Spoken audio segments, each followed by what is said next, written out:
Hollywood, California, Monday, March 22nd.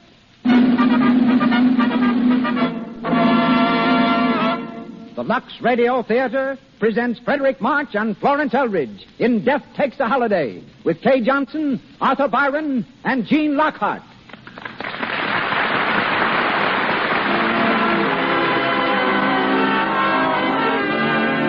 Lux presents Hollywood. Our stars, Frederick March, Florence Eldridge, Kay Johnson. So Castella became bosom companions, yet the soldier survived.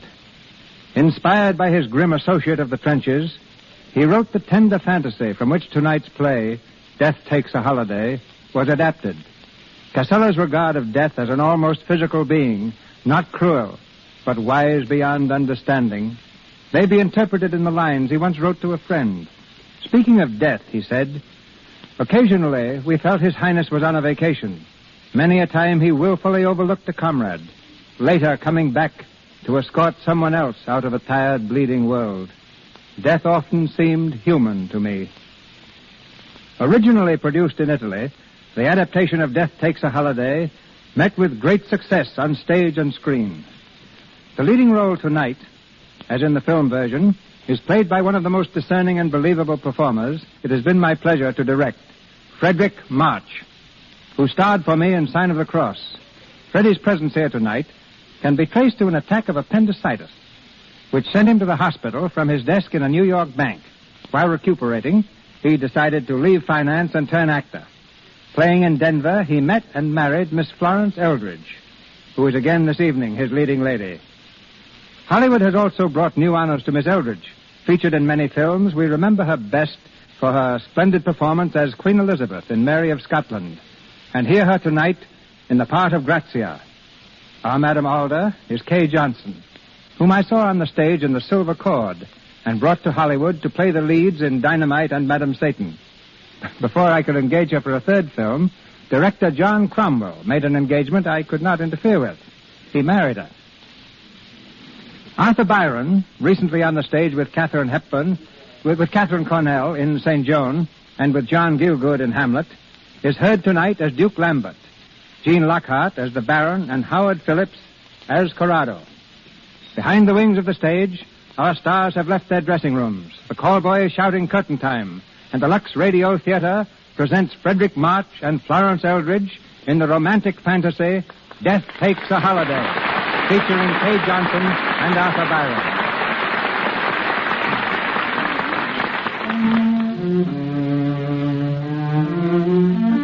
A lonely road in Italy. A full round moon hangs low in the sky, bathing the countryside in ghostly radiance.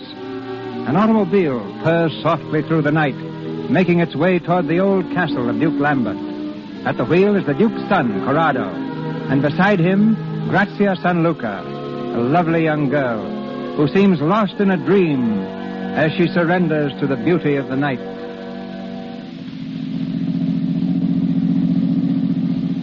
You haven't heard a word I've said, Grazia. What? You haven't been listening to me. Yes, I have. Really, Corrado. It's just this night. It's so beautiful. I asked you when we were to be married. I know, dear. And I told you. Yes, you told me soon. You can't expect me to be satisfied with that. I love you too much, far too much. And soon so easily becomes never. Please, let's not talk about it now. Well, why not? I don't know. It wasn't meant for talking this night. There's something miraculous in the air. Haven't you felt it? Like an old story you can't quite believe. And the strangest shadow is following us. Shadow? You're imagining things. It's been behind us all the way. It's the shadow of a tree, perhaps. It isn't a tree. Maybe it's a cloud across the moon. But there are no clouds. And it is a shadow. Sometimes it's close by. Sometimes we almost lose it. Very well, then. We lose it. Now, watch. Oh, yes. Go fast, Corrado. How's this? Faster, faster. Like it? Oh, it's glorious to go fast. It feels like wings. We are almost flying at this speed. The car won't do much more than... Grazia! Corrado! I can't see the road. Get down! Get down!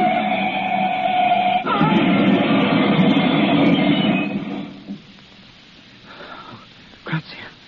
Grazia. Here, Corrado. Are you all right, darling? Yes. Yes. Oh, thank God. I haven't a scratch. You, Corrado? No, nothing. At least, no, not even a mark. Why, it's a wonder we weren't both killed. Why, it's a miracle, Grazia. Look at that car. I said there was something strange in the air. Something miraculous. Grazia, that shadow you saw. I saw it, too, just before we crashed. It seemed to envelop the whole car. I couldn't even see the road. Strange. Then I wasn't imagining things. No. What was it? What could it have been? We'd better get on to the house. Father will be waiting for us. Here, give me your hand, darling, and stay close to me.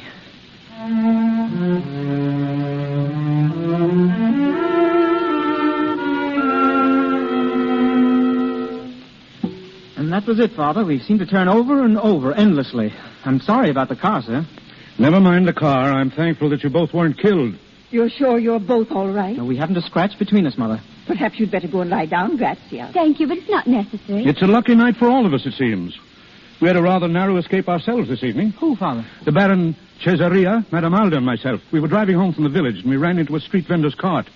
We were traveling rather fast at the time. Must have carried the cart 50 feet, and the peddler with it. Good Lord, Father, he wasn't... No, luckily. We picked him up, and he seemed to be none the worse for it. It was a relief, I can tell you. The strangest part of it was that none of us even saw the cart. There seemed to be a cloud in front of us. Cloud? Well, not exactly that, perhaps. More like a shadow. Shadow? Well, that's what we saw. What? Yes, just before we crashed. It doesn't seem possible. Do you know, son, I think... Yes, sir? I think the night has been playing tricks with us. And in the future, we'd better have our headlights cleaned more often. It was my fault you found it. I asked Corrado to go fast. It felt as if we were flying. Really? Well, Grazia, we think you've been flying long enough. When are you going to fold your wings and become my daughter-in-law? Yes, we were speaking of that tonight. No, I've been trying to persuade Grazia to make it next month. Won't you, dear? I wish I could, but It's only a question of making up your mind, my darling. you know I love you all and want to please you. But don't you see, I'm not ready, But why, Grazia? because life is too full. There's a kind of happiness I want to find first if I can. Aren't you happy with me? Oh, yes, dear, but that isn't quite what I mean. I wish I knew how to tell you. There's something out there in the night, which I must find first and understand. Grazia. I'm going into the garden. Well, may I come with you? I'd rather be alone, if you don't mind. Grazia's so strange at times. I don't understand her. I don't myself sometimes. She's so fine, so delicate, so utterly remote from us all. It puzzles me. I wouldn't worry, my son. You'll win her yet. Madame Alda, I believe the peddler thought you were an angel when we picked him up. Baron, Madame Alda, I hope you've both quite recovered from your shock. It was hardly a shock, Duplan, but more in the nature of a very intense thrill. I rather enjoyed it. Madame Alda lives for thrills. Well, why not? Is there anything better to live for, Baron? Only love, and you probably count that among your thrills. I know I always did, in my younger days, of course. Corrado and Grazia had a lucky escape tonight themselves. Really? Yes, we were driving home along the hill road when... What on earth was that? Grazia. She's in the It garden. sounded as if she... Grazia! Grazia! You'd better see. Came from the fountain. This way. Corrado, where are you? Here, Father. Corrado. Grazia lying on the ground. Is it? Corrado, what's happened? No, she was just lying here. Is she wounded? Oh, Lambert. No, now, my dear, it'll be all right. Lift her up a little, Corrado. Yes, she's coming. Grazia. Don't let it come near me. Don't let it come near me. What happened, Grazia? I don't know. There was something cold and terrible. I was sitting by the fountain watching the water. And then an icy wind touched me. But it wasn't a wind because all the leaves were still. Oh, perhaps you fell asleep and dreamed. No, I saw it. What? What did you see? A shadow. An enormous darkness. And yet it wasn't a shadow because the moon shone through it. Oh, Corrado, I felt something behind me running. There wasn't any sound, but I felt someone. And then it touched me. Something cold. Oh, Grazia. Carry her into the house. I'll help you, Corrado. Stephanie? Yes. Call Grazia's mother. Tell her there's nothing to worry about, but ask her to come. It's just a case of nerves, I think, but we'd better play safe. Yes.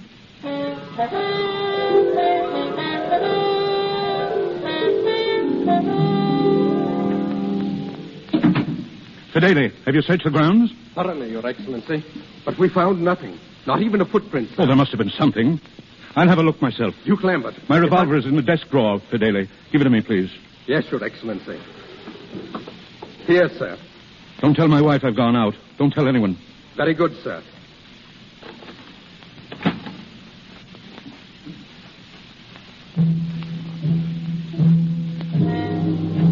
Who's there?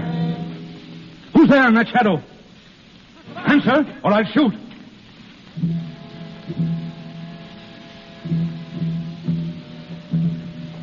It will be quite useless against me. Stand back. You see? Who are you? What are you doing here? Shall I show you my face? Look, my friend. Good God! Who are you? I am not of your world. I am... how shall I describe it? A sort of vagabond of space. I am... or I was, until I came into this garden. Death. Death! But please be reassured. I am not on my usual mission tonight. I have already stood beside one of your number tonight without harm.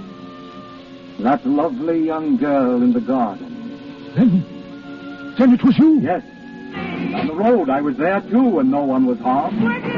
Does that reassure you that I have no fatal intention? But why did you come here, if not on your usual mission? Why?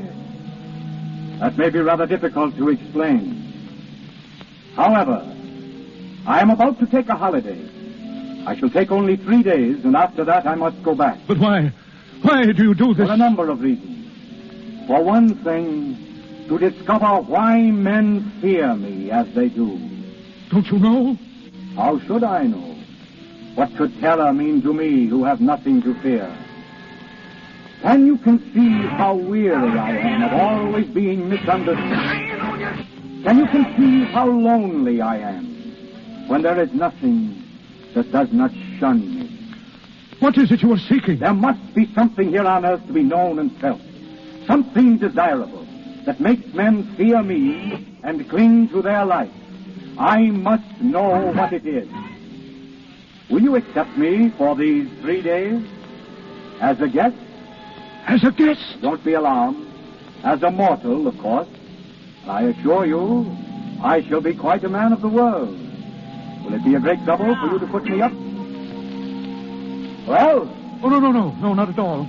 No, I have a suite of rooms prepared for an old friend who is expected. Prince Serki. Indeed. Prince Serki of Vitalba Alexandri? Yes. Prince Serki will not come to see you. Not in this life. I don't understand. I saw him early this morning. Then he's dead. Yes. I did not know, of course, that he was a friend of yours. Poor Serki. Tell me, was the prince known to your family and your guests? No. Excellent. I shall be Prince Serki of Vitalba Alexandri for these 3 days. What? Oh, please understand that my presence in your house will not be a menace, but a protection. Thank you. But there is one condition on which I shall insist. Yes? I am to be Prince Serki and no other. When I leave you now and return later in his person, I shall be mortal. And I must be treated as a mortal in every particular.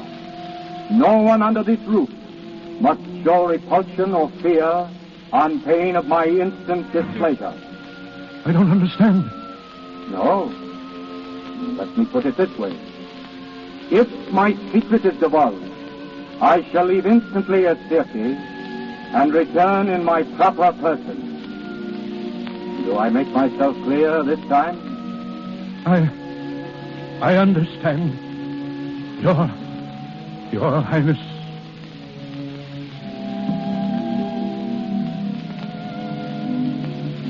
So at last, I am to become mortal. Change my whole person so none will fear me. I shall feel blood in my veins, the warm blood of life.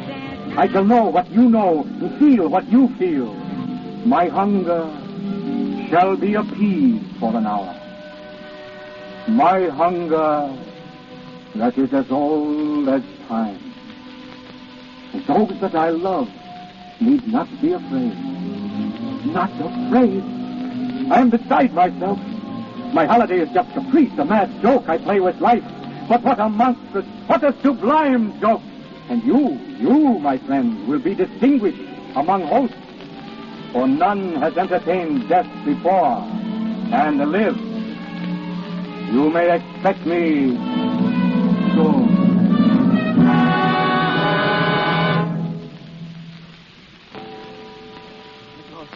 I've never found anything like it. But why at this hour? Unusual, but interesting, Baron. My husband asked especially to see everyone in the library. I don't know why. Ah, here he is.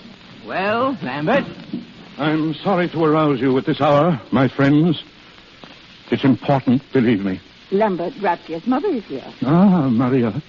I'm glad to see you. I was so worried about Grazia when I heard. She'll be all right. Have you seen her? She's upstairs resting. It isn't necessary for her to be here now, is it? Why, no, my dear. Well, Lambert? My friends, I have received a message tonight from Prince Serki. Oh, so he's coming at last. Yes, he's coming. I want to tell you all something very seriously. This guest whom we're expecting is no ordinary person. Now, if he should appear eccentric or strange in any way, you must take no notice. Treat him as a prince and a gentleman always. And above all, you must not be afraid. Lambert, I don't understand. And no matter what happens, you must never shun him, or protest, or run. It wouldn't do any good if you did. You can't run from... From what, Lambert? Nothing. I didn't mean... Well, Fidele? His Highness, Prince Serki. Serki. Welcome, Your Highness, to our villa. Thank you, my dear Duke. I am so happy to be here. We're more than honored. May I present my wife, Prince Serki? Your Highness is most welcome. Thank you.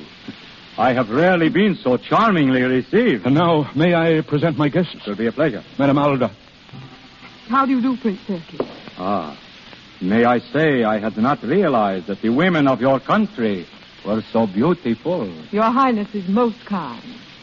I wish that we might never meet when you are less beautiful and I must be less kind. The Princess Maria, Prince Serki. Your Highness. Your Highness. The Baron Cesaria, sir.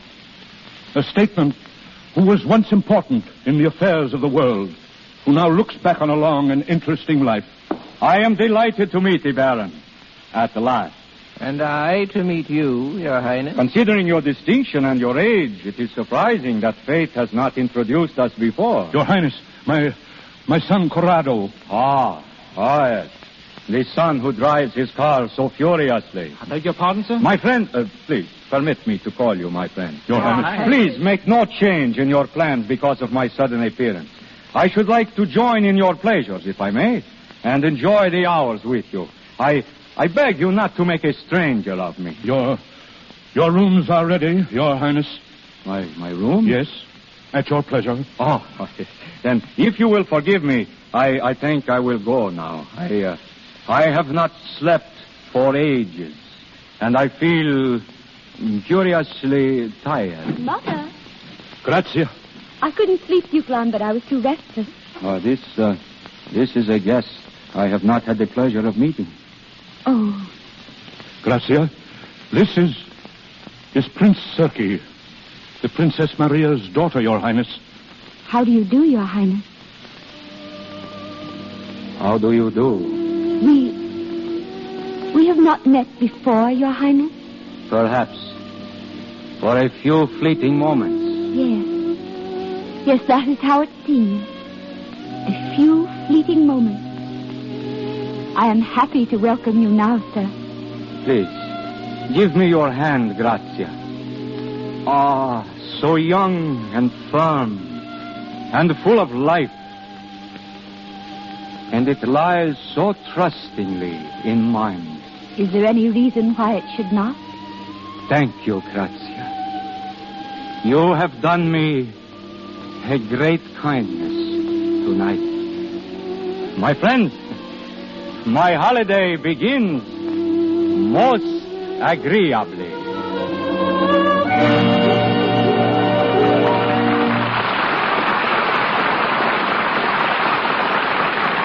Before we go on with the Lux Radio Theater presentation of Death Takes a Holiday, starring Frederick March and Florence Eldridge, we're going to let you in on a Hollywood beauty secret.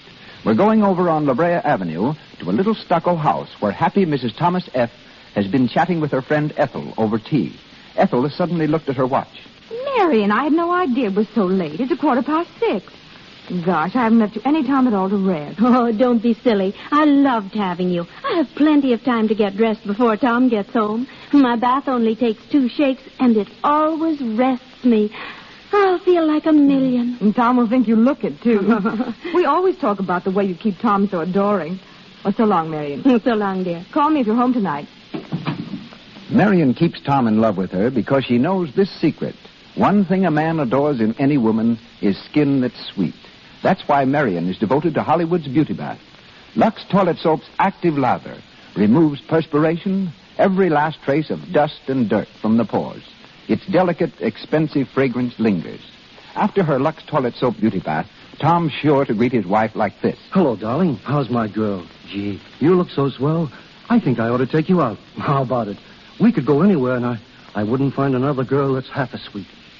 Why don't you protect daintiness? Keep romance the Lux Toilet Soap way.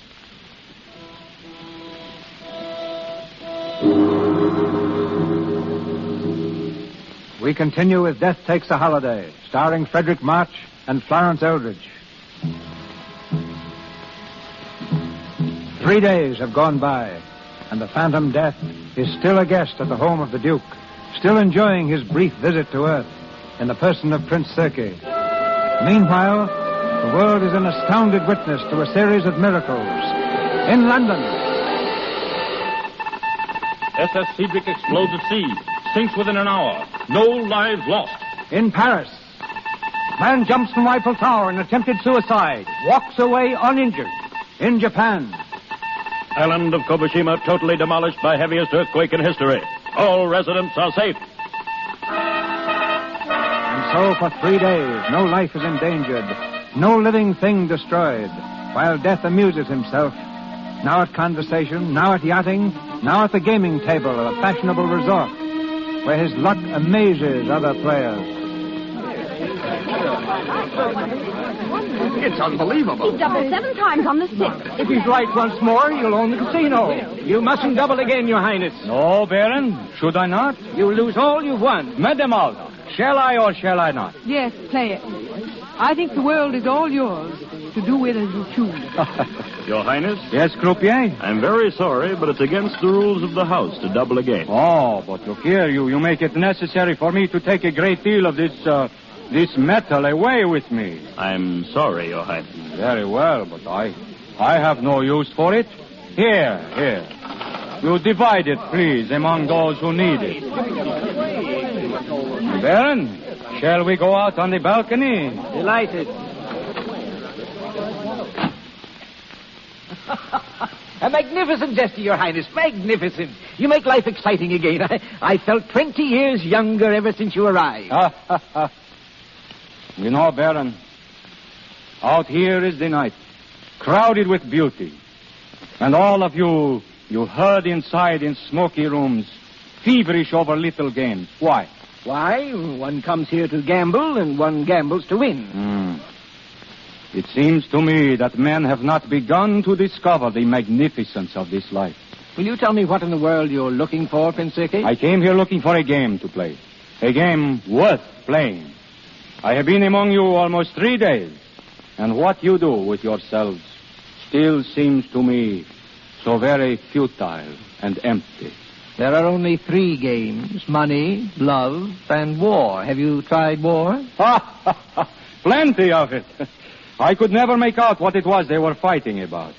It's usually a flag, isn't it? Or a barren piece of ground that neither side wants. Well, I suppose they fight to make themselves heroic for someone they love. Oh, so. It all comes down to one game. One game. That's what it comes to. One never grows tired of love. Shall I tell you something, Baron? This last great game of yours, this of which you never tire, seems to me to be the strangest, the saddest, the emptiest of all. Can it be that you're inexperienced in such matters? Entirely. You don't know what you've missed. One pair of lips will change your mind for you someday. It depends upon the subject. Madame Aldous, for instance. Madame Alda? She's quite taken with you, you know. Thinks you're fascinating. You might try your game of love in that quarter, Your Highness. Yes. You don't seem very interested. You were thinking of another, perhaps? Perhaps. Who, Your Highness? It is growing late, Baron. I think we will go back now.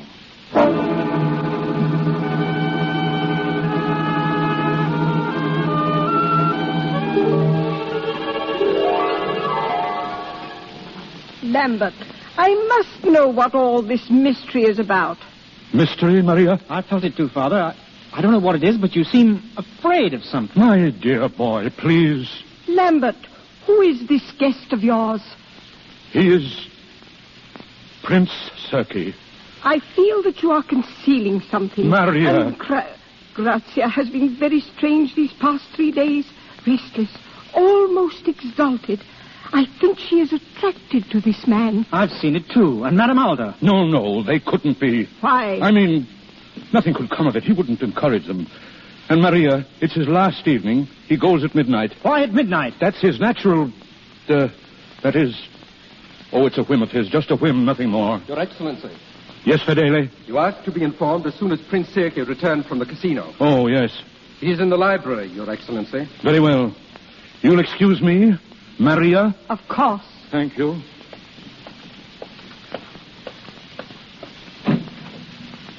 Your Highness. Oh, good evening, my friend. You have returned early from the casino. Yes, I was very bored. I'm sorry. I had hoped that your last evening... Yes, my last evening. But it isn't over as yet. No, Your Highness. You haven't told anyone about me. None of your guests know my real identity. No one knows, Your Highness. Good. I wish that reserve kept without fail. I shall be in the garden for a while now. There's very little time left. And I still have not found your reason for existence.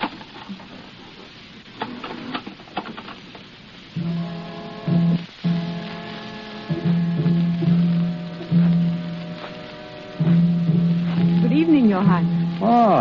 Madame Alda, good evening. You're all by yourself? Yes. I felt that you would be out here. I've been waiting for you. Many people do, but none quite so cheerfully. Aren't you afraid? Of you? Well, perhaps I am a little. But my interest is far greater than my fear. Oh, I am glad. But if you knew... You are so fortunate here, you people. I think I used to despise you all with your little whims and desires, all leading up to nothing. And now, there is nothing I want so much as to share them. I've so often thought all that of myself. Oh, but my dear Alda, you can have whatever dreams you wish. But suppose you had been set down for a few hours or a few days among the inhabitants of the moon, and that was all the life that you could have forever. And you knew no one there. And no one dared to know you. Do you really feel that? Yes. I am not one of you. Then I wish that you were. You do? I've waited for someone like you. Even though I am not what I seem? Oh, but you are. No. I am a fear, a shadow, a wandering thing. Isn't there a story among your legends of a merman who came asking a woman to love him so that he might have a soul? Well, if there is, I'm sure she'd give him what he asked. I think she'd give up her own soul gladly. If she were in love? Yes. Well, you see, I have come asking for that. Of me? Yes. But also, it is impossible. Why? Because you will take one step toward me and know my secret and lose courage. Try me. You do love me? Yes. How much? More than life itself. You can give me a soul, only if you know me and can still love me. Now look into my eyes. Look deep. What do you see there? Shadows. Look into those shadows. Let your thought go to its wildest reach. I will you to know who I am. No. No. I want to live. You're afraid of Oh, me. let me go. Please, let me go. You're afraid. The mere thought of my real person puts a chill around your heart. Let me go. Pity me. Go, then. Go back to your petty little existence. You're not great enough for me, Olga. I am looking for a response such as you could never give. I am searching for someone who knows and is not afraid.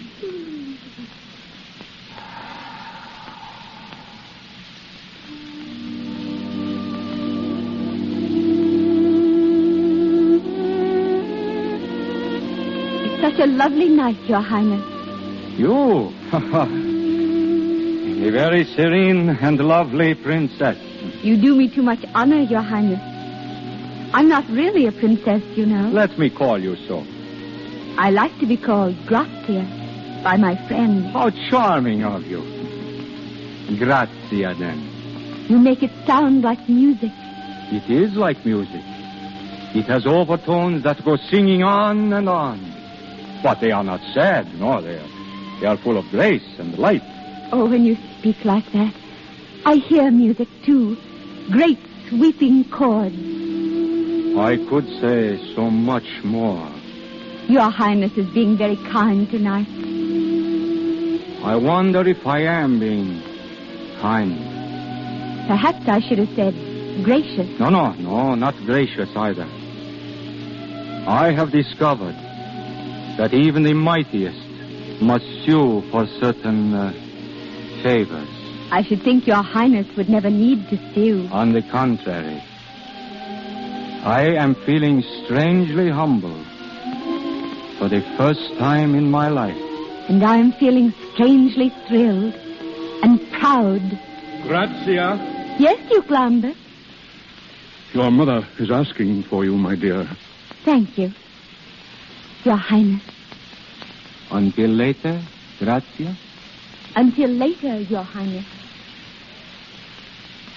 Your Highness. Yes?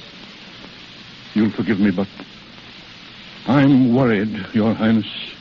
Worried? About Grazia. She's a lovely child. I hope that one day she and Corrado will be... Enough. Your Highness, I hope that you are not thinking... Enough, I say! But you don't understand, Duke Lambert. I've been caught in this web of flesh, caught and tortured. I thought to put it on like a garment and cast it off as easily. But to put it off is to die. To die without having lived. To die alone, without loving or being loved. And that I will not have. But it is fatal to love you, and you promised to harm no one in this house. Have you forgotten that in an hour I must go with empty hands? Are you certain it will be with empty hands? Quiet!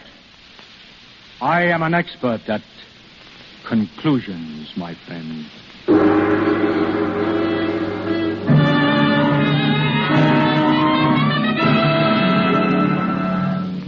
Grazia! Grazia! Here, Corrado. Oh, Grazia, I'm so glad to find you. Why, dear? You should be in the house, not walking out here alone. Grazia, will you do me a great favor? Of course. May I stay very close to you this evening? Why? Because I love you, and I'm afraid. But there's nothing to be afraid of. Grazia, why are you so strange? I seem to be waiting for something. Let me stay with you. It's not you that I'm waiting for, Corrado. Grazia, you're so far away. Please come back to me. There's some awful danger. I know it. Oh, no, not danger. Happiness. Something I've been waiting for so long. Grazia. Please don't be unhappy, Corrado. I love you. In some way I can't make clear. If I didn't feel so far away, I should be in your arms crying and holding you close to me. I want to do that. But somehow, I think I never shall. Oh, you're trembling. I'm only a little cold. Will you get my cloak from the hall? I don't want to leave you. Won't you come with me? No. I must wait here, Corrado. Grazia. I must wait here for him, alone.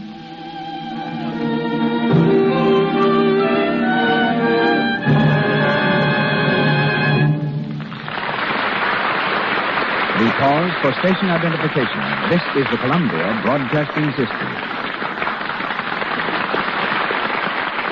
And this is KNX, the Columbia Station, Los Angeles.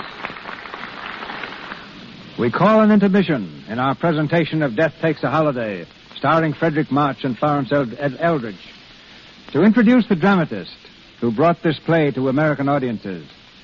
Formerly instructor in English at Yale University, Walter Ferris is now one of the screen's most valued writers. With such hits to his credit as Under Two Flags, Maid of Salem, and Lloyd's of London, he interrupts his work on Shirley Temple's film, Heidi, to be with us tonight. Ladies and gentlemen, Walter Ferris.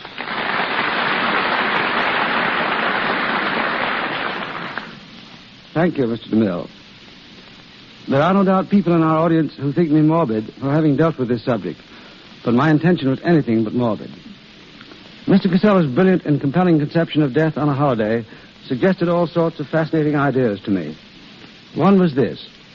I thought if I were to treat death as a fellow who couldn't understand why people were afraid of him, since his job was only to escort them from one world to another, that those who saw the play might cheer up a little. I thought they might go out of the theater stepping a few inches higher than when they came in, which was what Mr. DeMille and David Blasco achieved with their fantasy on death, The Return of Peter Grimm. That, to my mind, is what every play or motion picture should make an audience do, step a little higher, whether the theme is comedy or tragedy. The adaptation of Mr. Casella's play must have been a very difficult task. It was. Adrienne Morrison, the mother of Joan and Constance Bennett, asked me to do it. At first I refused, but then the theme haunted me so that I finally accepted and spent nearly 2 years in writing the play you are presenting tonight. And 4 actresses found their way to fame through the part of Grazia: Rose Hobart, Helen Vinson, Margaret Sullivan, and Katharine Hepburn. But how did you happen to turn playwright? By playing hide-and-seek with death myself, really. Like Mr. March, I found myself in a hospital with lots of time to think things over. Freddie got better and became an actor. I became an author. You're both getting better all the time. Certainly Mr. March has recovered splendidly, but I sometimes have doubts about myself. We've been very lucky in the stars we've had in the part of death. First, Philip Merrivale on the stage, then Frederick March on the screen. And now on the radio, we have Mr. March and his distinguished wife playing together. And before saying goodbye, I should like to express an author's gratitude to the Lux Radio Theater for the very intelligent fashion in which it uses his material. It's been a pleasure to be here and see how you present a program in behalf of a product which we use every day, both at home and at 20th Century Fox Studios. Lux Toilet Soap. Thank you. It's been a pleasure, Mr. Ferris, to have you with us.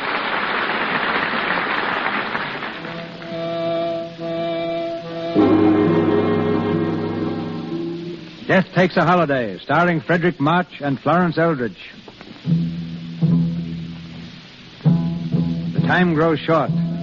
Death's holiday on Earth is almost over, and soon Prince Circe must again take up the black cloak of his real existence. In the garden, Grazia and His Highness sit hand in hand, gazing deep into each other's eyes. You kept your promise, Grazia. You came to meet me. Didn't you know that I would? Yes. I felt it, deep within me. It is strange.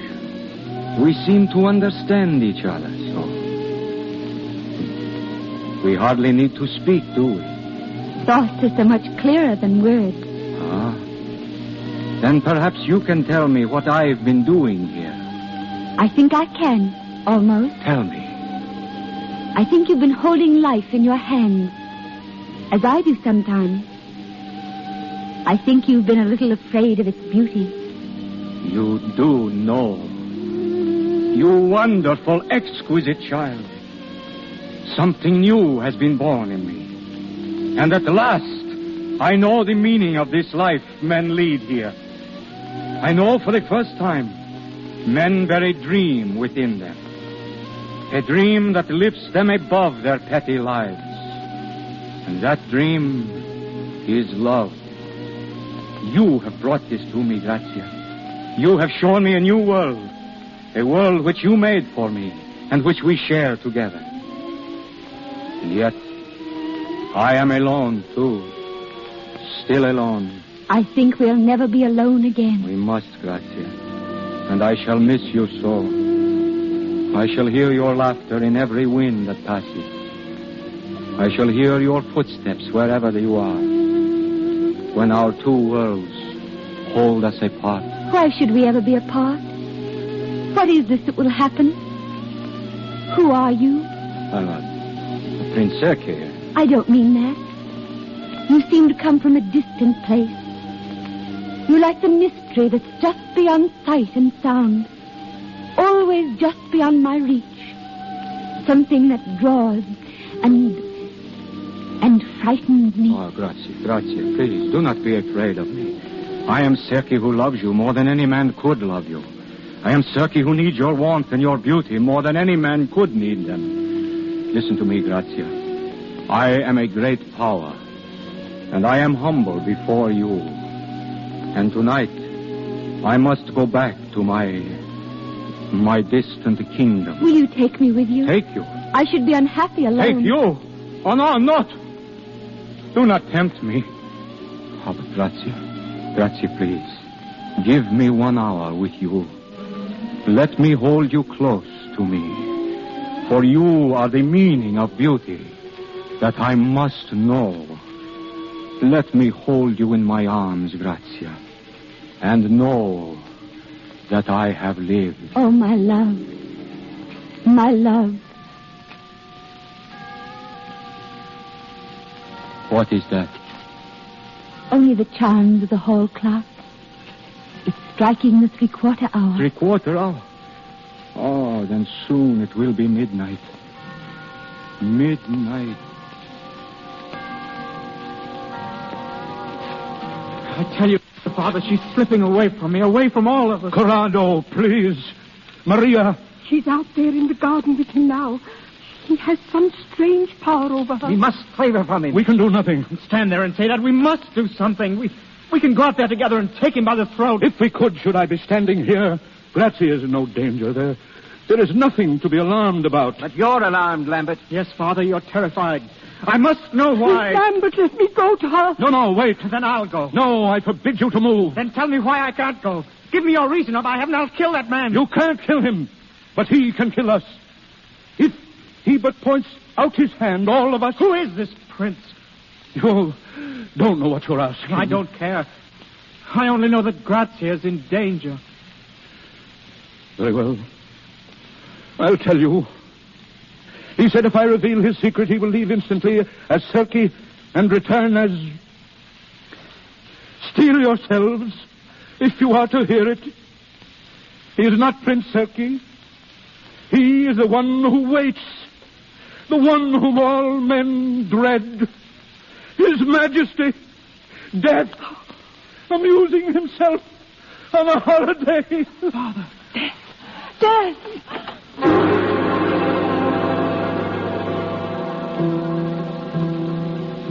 So, my friend, you have broken your promise. Yes, I was desperate, sir. It's my son's life against my promise. I had no choice. I am not used to these distinctions.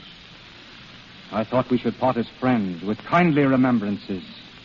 But now my shadow has come between us. Not already. No, I am immortal still for a few minutes.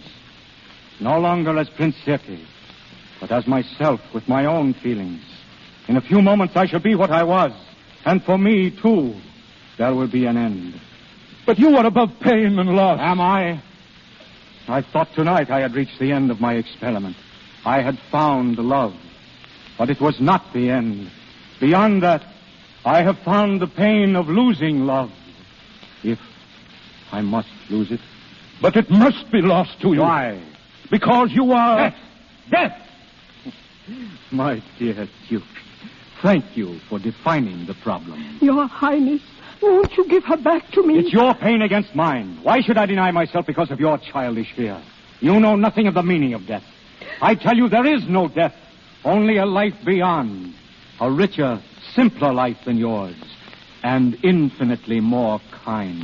But she is so young to die. Go with me now, and love would be triumph, not death, as it is known to you. Oh, in God's name, Give please. her back to me. Give her back to me. One lover must always lose, Corrado. But not like this. Not with death. There are wolves between us, and I cannot reach your minds. Why do men fear my coming? Death.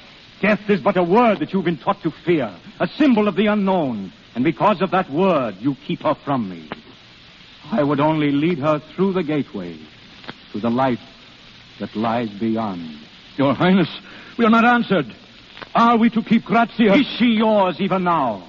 But she doesn't know who you are. Now, if she knew, what would she choose? Yes, you're right. Even Grazia was born to fear the face of death. She would die with me now as Circe. But as death, I cannot tell her. You gave me your word. You think me bound by that? I do. An honorable man would be bound. Because I assumed your flesh, must I assume your weakness? Then pity our weakness. I've seen pity struggling in you. We beg the life of Grazia. I bound myself to life, and with it to the petty rules by which it is lived. And now I must bow to it. What a monstrous comedy. Where is he going? To fetch Grazia. Oh, what will he do? What will he do? We must wait, Maria.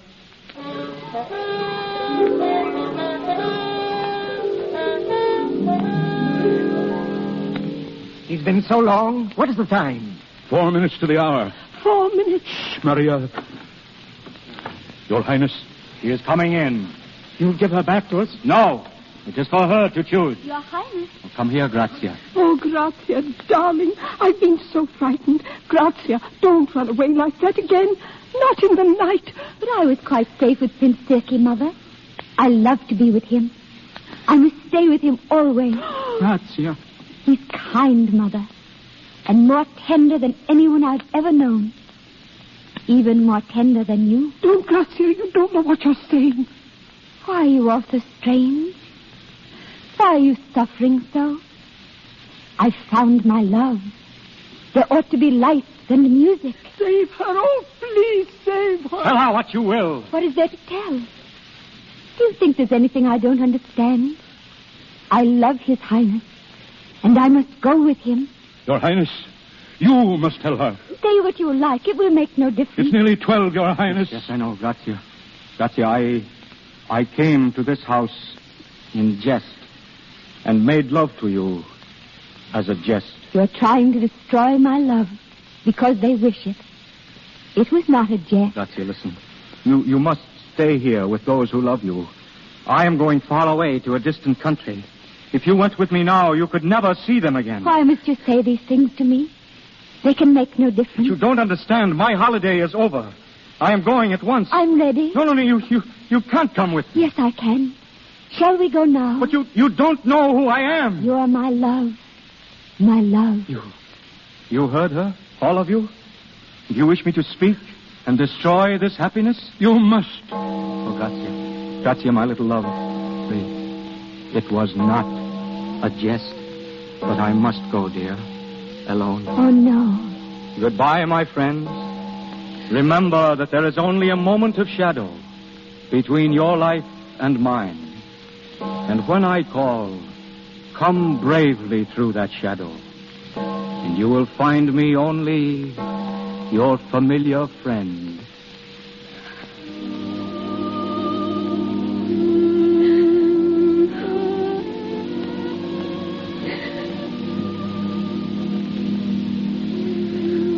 Now, Grazia, you see me as I am. Good heavens. As I am, Grazia. As death. That is why I must go alone. You understand now, Grazia. But But I've always seen you like that. You haven't changed. You have seen me like this? Yes. Always. And I'm going with you. Then there is a love which casts out fear. And I have found it. And love is greater than illusion. And as strong as death. Come, Grazia. Yes. I'm here. Yes.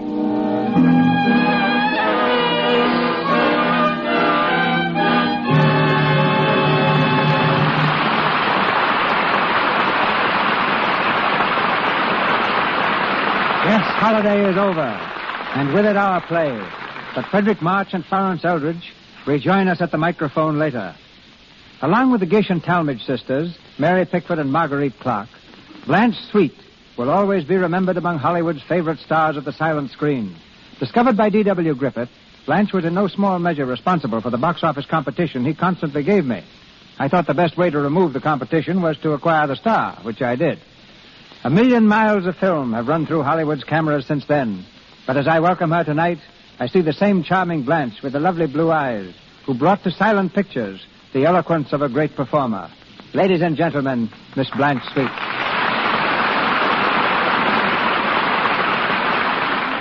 Thank you, Cecil, and thank you all. Rather amazing, isn't it, to think back to what pictures were like when you and I began, long before we ever dreamed of speaking to each other with a microphone between us. You know, I was just 13 when I made my film debut with the old Edison Company back in New York. My salary was the staggering sum of $3 a day. And I remember my first Hollywood film for Mr. Griffith at Biograph. It was a one-reel thriller called The Lonedale Operator. At that time, you know, the names of the cast were never mentioned by the leading studios, and Biograph made it a point to always withhold the identity of their players. Then, names were advertised by independent companies, who chose this as a new means to combat opposition. So quite unwittingly did the system featuring star personalities come into being. Which do you remember, Blanche, as the most outstanding films of your career? Well, now, Cecil, that's not for me to say. But I particularly like doing Tess of the D'Urbervilles, Anna Christie, Judith of Bethulia, and, of course, your own production, The Warrens of Virginia. Recently, many of us saw you on the stage, playing with Leslie Howard in Petrified Forest. After your success in that, have you any thought of returning to pictures? Well, I'm due back in New York this spring for a play. I leave next month and expect to go into rehearsal soon after. I'll miss listening to your program, Cecil, when I'm in the theater. But I assure you I don't have to be reminded to keep on using Lux toilet soap. Mm-hmm. I hope I'm not a fussy individual, but I am particular about what I use for my complexion. I've used Lux toilet soap for many years, and I'm glad to have this opportunity of saying what a marvelous beauty care it is. Now, thank you again. Goodbye. Sweet, isn't it? Patience, as Disraeli once remarked, is a necessary ingredient of genius. And in calling back our leading man to the microphone with Miss Eldridge, I call back the most patient man I know. Forward, March. Ladies and gentlemen, Mr. and Mrs. Frederick March. Thank you.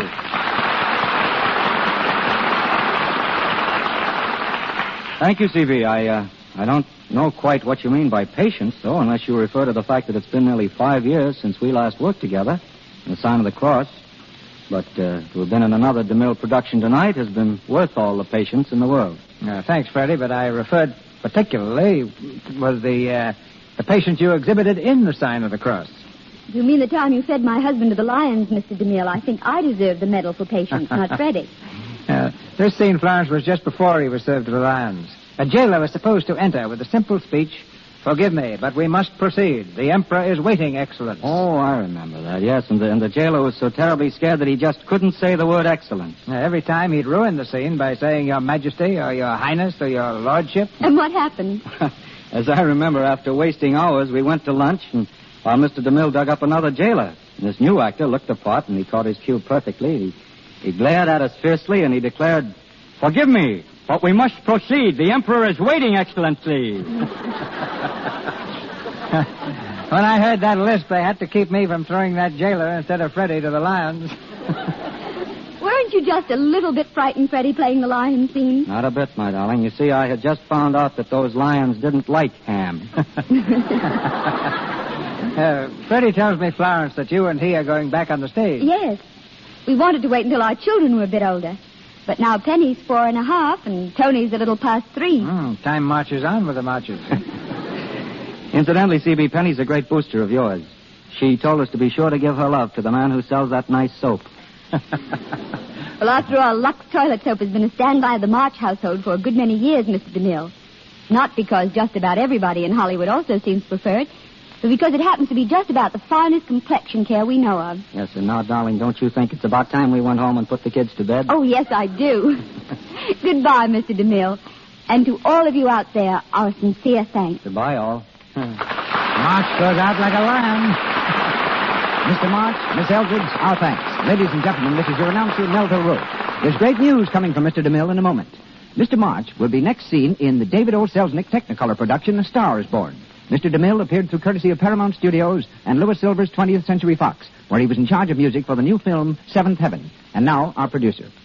Next Monday night, the Lux Radio Theater brings you George Burns and his pixelated partner of screen and radio, Miss Gracie Allen. The vehicle for these nitwits of the networks is supplied by those sharp-witted satirists, George S. Kaufman and Mark Connolly, and was the first play that brought them fame, Dulce. In addition to Burns and Allen, our cast will include 4 of the original players, Howard Lindsay, Wallace Clark, Elliot Nugent, and Norma Lee. Our sponsors, the makers of Lux Toilet Soap, join me in inviting you to be with us again next Monday night when the Lux Radio Theater stars George Burns and Gracie Allen in Dulce. This is Cecil B. DeMille saying good night to you from Hollywood. This is the Columbia Broadcasting System.